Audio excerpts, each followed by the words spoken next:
Ты ведь уже не молода, верно? Моей маме было 16, когда она вышла замуж за моего отца. А ты? От тебя будет хоть какой-то толк? Кроме такого позора для меня. Это не имеет к тебе отношения. Нет, имеет и непосредственно ко мне! Я никогда не разделю с тобой ложе, если ты с ним спала! Ты меня не понимаешь.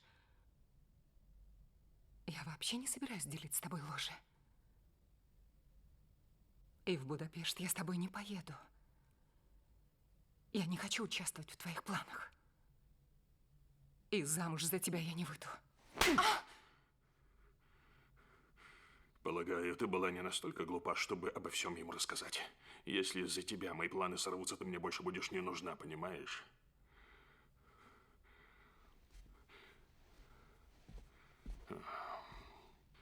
Завтра ты поедешь со мной в Будапешт.